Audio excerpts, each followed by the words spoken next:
Hello, punta tayo ng Taytay ngayon. May rehearsals kami. Tsaka may event ngayon. Tutugtog ako ng isang song lang naman. Binalik ko na sa stock yung center spring tsaka clutch spring ko.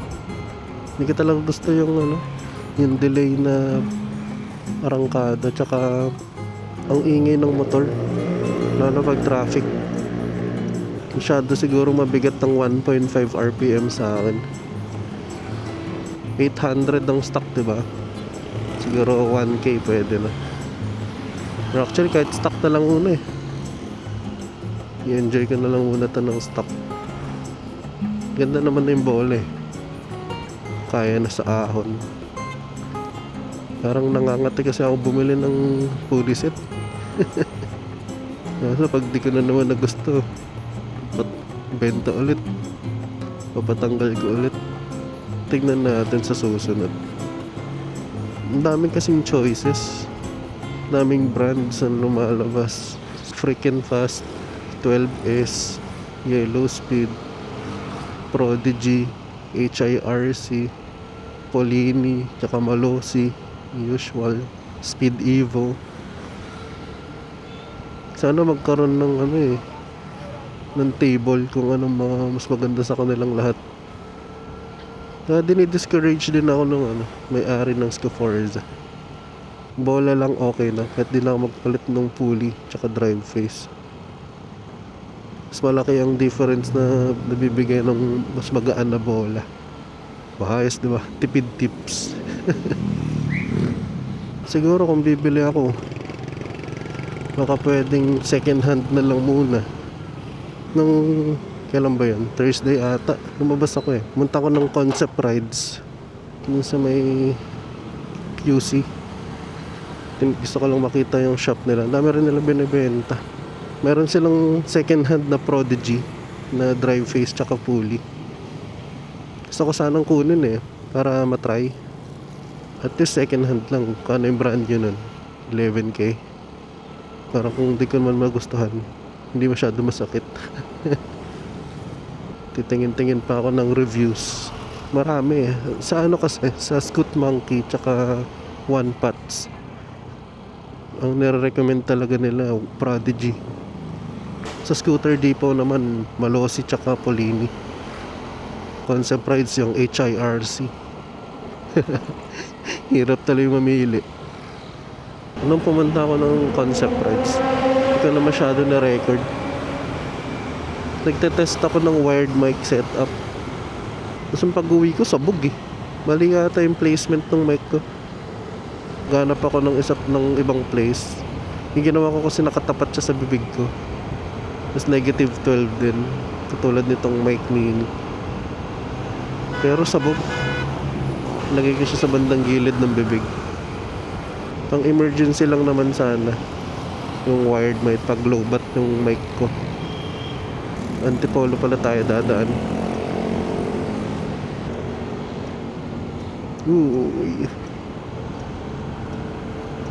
Tapos ngayon pala yung Mindoro Loop.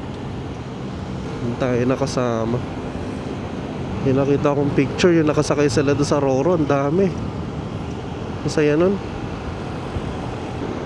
Comment nyo nga yung mga setup nyo sa CVT. Kasi bawat motor, iba-iba rin yung mga nakakabit, pati pa nga springs Sabi sa akin, kung gusto mo talaga yung high-end, Malossi or Polini. Kasi mga Italian brands yan. Saan bang Prodigy? Taiwan ba yun? Ngayon na lang ulit ako makakakit ng Antipolo. Matatry natin yung CVT. Kalimutan ko rin yung maghangin ng gulong sa harap. Kailangan kong ipacheck din yun Yan na lang yung nagbabawas Yung likod ko laging 30. Yung harap parang every other day nagbabawas ng 1 PSI. Ang lamig pa ng hangin. Sarap. Sabi sa Jomek, maganda naman daw yung Malossi, pero mas maganda daw ang performance ng Yellow Speed. Ouch, sakit sa mata. Last ahon.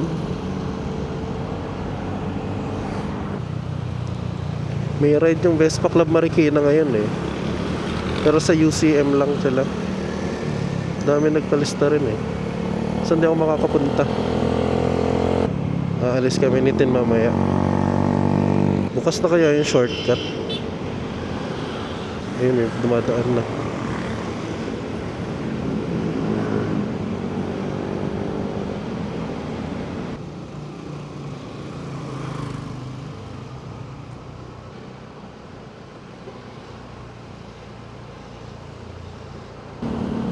Yan, pababa na.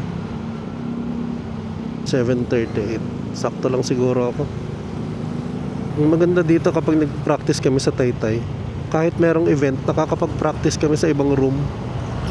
Sa Feliz, wala eh. Pag may event, wala. Kailangan mag-rent ng studio. Nag-enjoy ako manood ng mga nag-uuwi ng motor from casa. Yung kakabili mo pa lang. Tapos ilalabas mo na sa casa. Sarap sa feeling. Kulang nga yung experience ko nung nilabas ko itong motor. Wala yung yung magpipicture na may susing malaki. Hindi ko naranasan yun. Kala na may Siguro na-excite ako. Bumaba kami kagad dun sa showroom. Tapos 5 years na yung validity ng sasakyan tsaka motor na bagong labas. Next year, kailangan ko na iparehistro to. 2027. Parang madali lang naman. Nung Thursday, gumising kami ng maaga ni father-in-law. Nagpinarehistro namin yung isang sasakyan namin. Mga 6:30 ata kami umalis. Umaga. Saglit lang, wala pa atang 30 minutes. Tapos na yung emission. Sa tikling na ako. Wednesday pala kami lumabas ng nagpa-emission.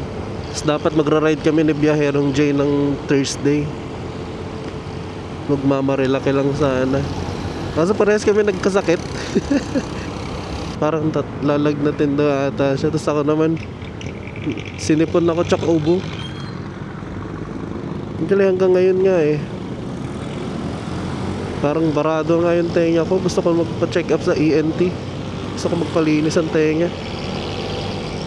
Ay, shout out kay Adventure, tiga Taytay. Ay, nagkaka-event. JBL Party Box. Dami na agad tao. Sana may pwesto pa sa motor. Wala, ubos na rin. Ano kaya?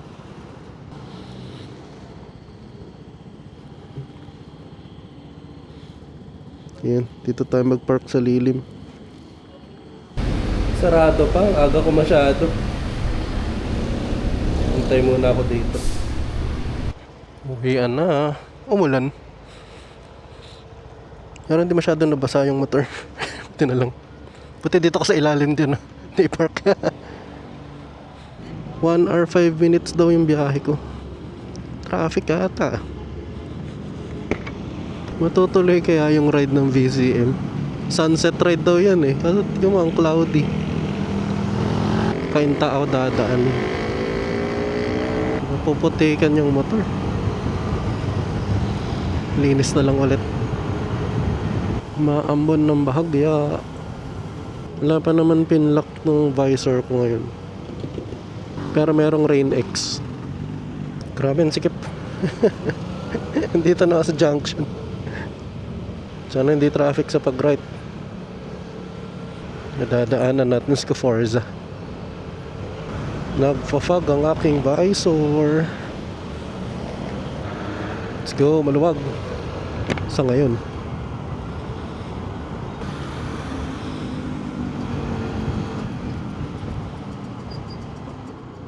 Ito na yung Forza.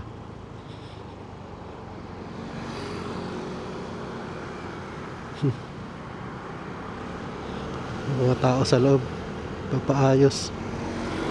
Marcos Highway malakas yung ambon. Kabila tayo mag-U-turn. Full throttle. Lakas ah.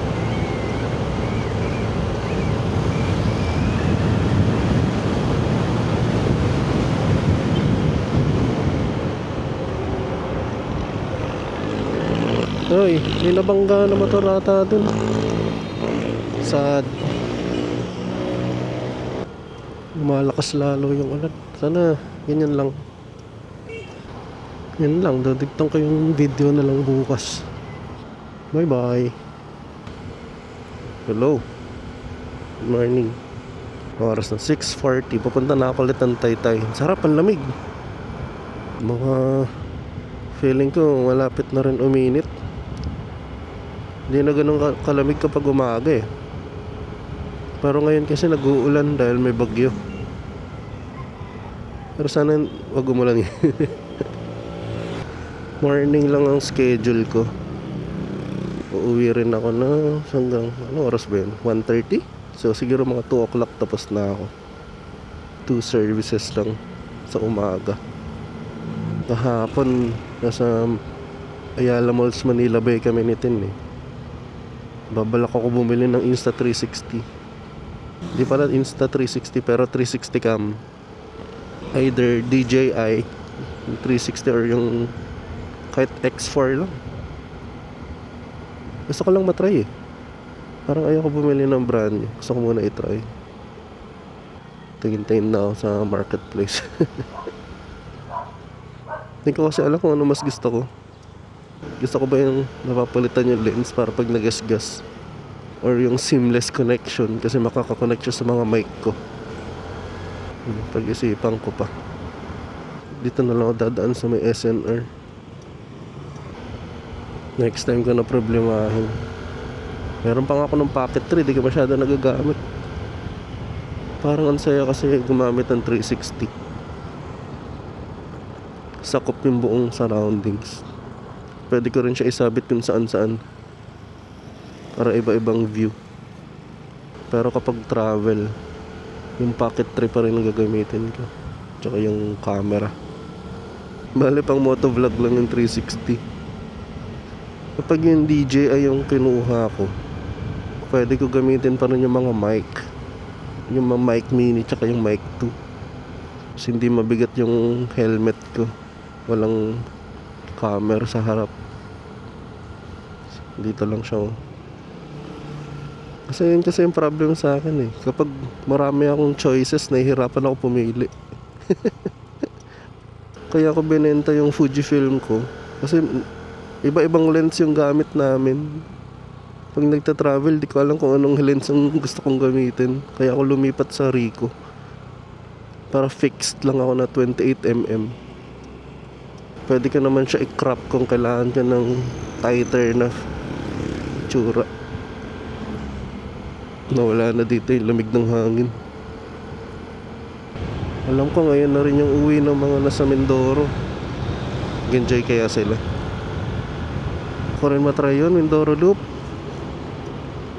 Pero parang di ako matapang mag-isa. Ibang island na kasi.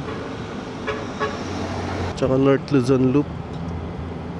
Iba rin preparation yung kailangan gawin dun.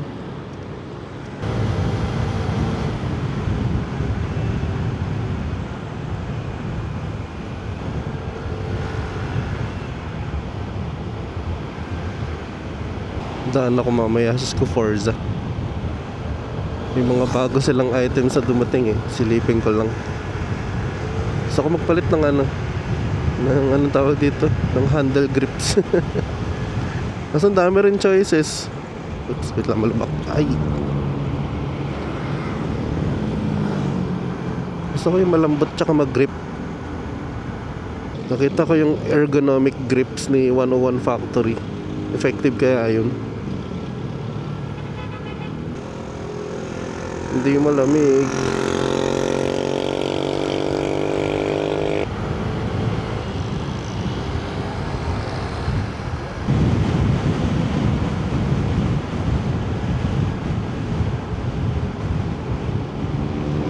Yung nauna kaya sa akin, baka maaga na naman ako. Ano siya, wala nang badge. Pati yun dito sa harap. Kaso may dumi pa. May mancha pa ng ano, tikit sa gilid. Ito rin. Mancha. Oh.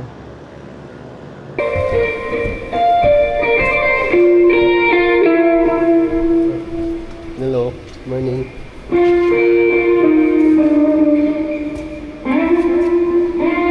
Ayan, tapos na. Oras na 2 o'clock pa lang. Oh. Eh, gusto ko dito mabilis lang eh.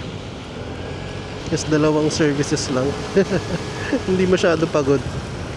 Kumuha ambon kanina pa. Mahina lang naman.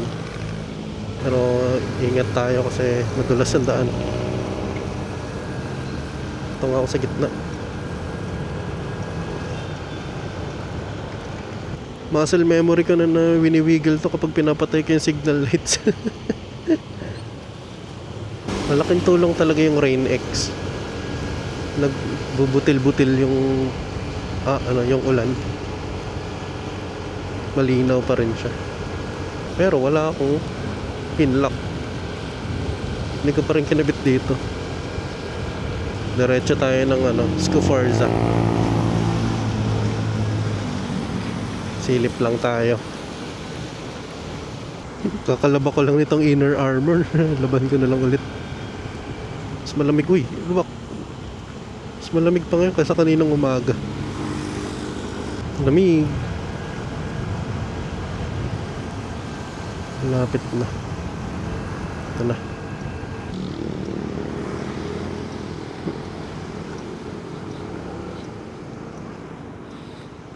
Dito na yung motor na nag-crash. Napaayos na. Wala pala dun yung grips. Akala ko meron silang stock dyan. Pre-order lang pala. By order. Gusto ko tignan yung 101 na hand grips. Yung rider.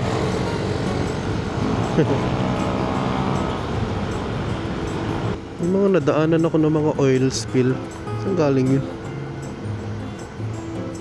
Baka dumulas yung gulong.